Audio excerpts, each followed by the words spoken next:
अगर आप भी इंडिया में क्लिनिकल साइकोलॉजिस्ट बनना चाहते हैं तो ये जो एक डिग्री है एमए क्लिनिकल साइकोलॉजी जो आरसीआई द्वारा दी जाती है ये तो आपको परस्यू करनी पड़ेगी।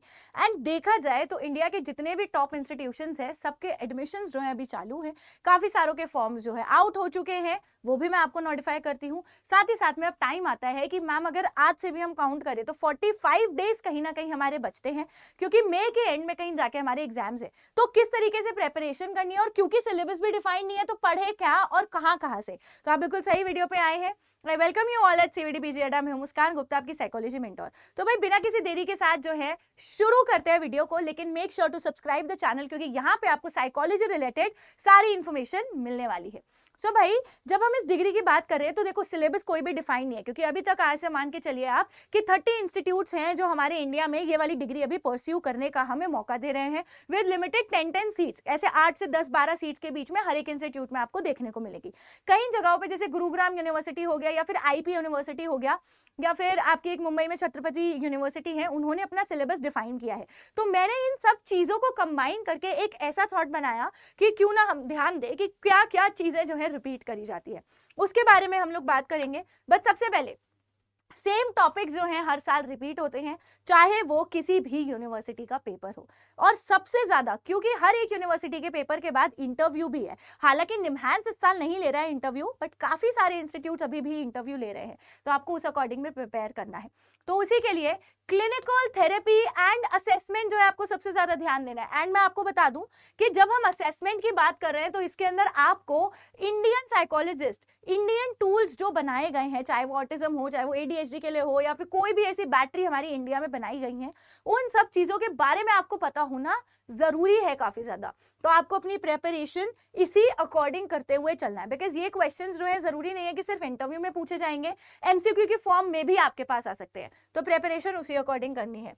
अब अगर मैं बात करूं कि ऐसे कौन कौन से यूनिट्स हैं जो आप लोग जो है बहुत ही कम टाइम में जल्दी जल्दी प्रिपेयर कर लोगे। देखो बायो साइकोलॉजी तो आप बहुत जल्दी जल्दी प्रिपेयर कर लोगे, ठीक है। जो भी हमारी जनरल साइकोलॉजी के अंदर लर्निंग आ गई, मेमोरी आ गई, अटेंशन हो गया, सेंसेशन हो गया, परसेप्शन हो गया, फॉरगेटिंग हो गया, ये सारे बहुत इजी इजी यूनिट हैं, ठीक है। इमोशन हो गया, मोटिवेशन हो गया, इंटेलिजेंस हो गई, पर्सनालिटी हो गई, ये सारी चीजें तो मुझे पता है कि आप लोग कर लोगे, ठीक है। इसके लिए तो आपको कोई प्रॉब्लम नहीं आएगी। बट प्रॉब्लम कौन से यूनिट्स में आएगी? प्रॉब्लम आएगी आपको लाइफ स्पैन डेवलपमेंट में, जहां पे आपको पर्टिकुलरली फिजिकल डेवलपमेंट पढ़ना है, कॉग्निटिव डेवलपमेंट पढ़ना है, मोरल डेवलपमेंट पढ़ना है, ठीक है, क्योंकि लाइफ स्पैन की बात हो रही है।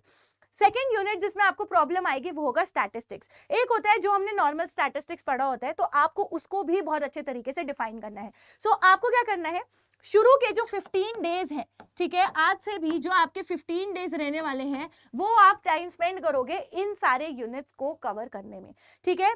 अगर आपने पहले पढ़ी है तो आप जल्दी कर लोगे, बट नहीं करे हैं अगर आपने प्रिपेयर, तो 15 days is more than enough for you all to prepare these units. उसके बाद अगले 15 दिन की जब मैं बात करूंगी तो अगले 15 डेज के अंदर आप सिर्फ और सिर्फ टेस्टिंग पढ़ेंगे, ठीक है। टेस्टिंग के साथ साथ आप लोग स्टैटिस्टिक्स पढ़ेंगे। ये दो चीजें जो हैं आपको बहुत रिगरसली, बहुत ही श्रद्धा के साथ पढ़नी है, ठीक है। जब मैं टेस्टिंग की बात करती हूँ तो रिलायबिलिटी, वैलिडिटी, नॉर्म्स, ये तीनों तो आपके बहुत ही इंपॉर्टेंट है। टेस्ट कंस्ट्रक्शन भी इंपॉर्टेंट है। उसके बाद आपको टाइप्स ऑफ टेस्ट भी पढ़ने हैं, ठीक है।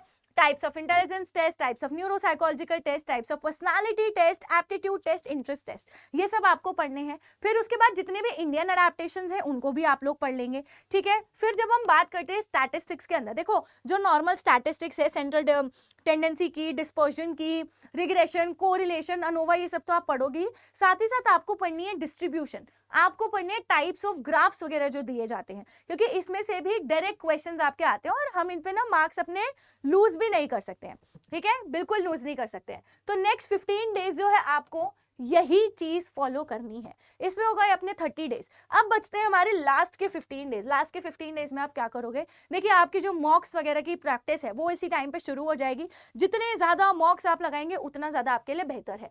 अब लास्ट 15 डेज में क्या करोगे, लास्ट 15 डेज के अंदर आप पढ़ेंगे साइकोपैथोलॉजी। ये जो साइकोपैथोलॉजी मैं आपको बता रही हूँ, ये आपके लिए पढ़ना काफी ज्यादा क्या है, जरूरी है, क्योंकि इस साइकोपैथोलॉजी के अंदर आप लोग कवर करोगे डिसऑर्डर्स, इसके अंदर आप लोग कवर करेंगे अपने थेरेपीज को, ठीक है। इसके साथ साथ आपको यहाँ पे कवर करने हैं एथिक्स, ठीक। इसके साथ साथ आप जो है थोड़ा बहुत भाई मेंटल हेल्थ एक्ट भी पढ़ लीजिएगा, क्योंकि आप जो है आगे आने वाले टाइम में क्लिनिकल साइकोलॉजिस्ट बनते हैं, तो उसके बाद आप जो है लोगों को डायग्नोस करेंगे, आपका सिग्नेचर जो होगा सर्टिफिकेट प्रोवाइड करने में हेल्प करेगा। तो आपको अपने मेंटल हेल्थ एक्ट पता होना जरूरी है, ठीक है। जो भी हमारे rights of power person with disabilities PWD rights हैं, वो भी आपको पता होना जरूरी है, क्योंकि बहुत सारी चीजें, हालांकि ये इसी का पार्ट है बट मैं स्पेसिफिकली मेंशन करके भी आपको बता रही हूँ, क्योंकि बहुत सारे ऐसे डिसऑर्डर्स थे जो हमारी साइकोलॉजी के अंदर थे, जो इस पीडब्ल्यूडी कैटेगरी के अंदर इंक्लूड करे गए हैं। तो ये सब चीजें आपको पता होना जरूरी है।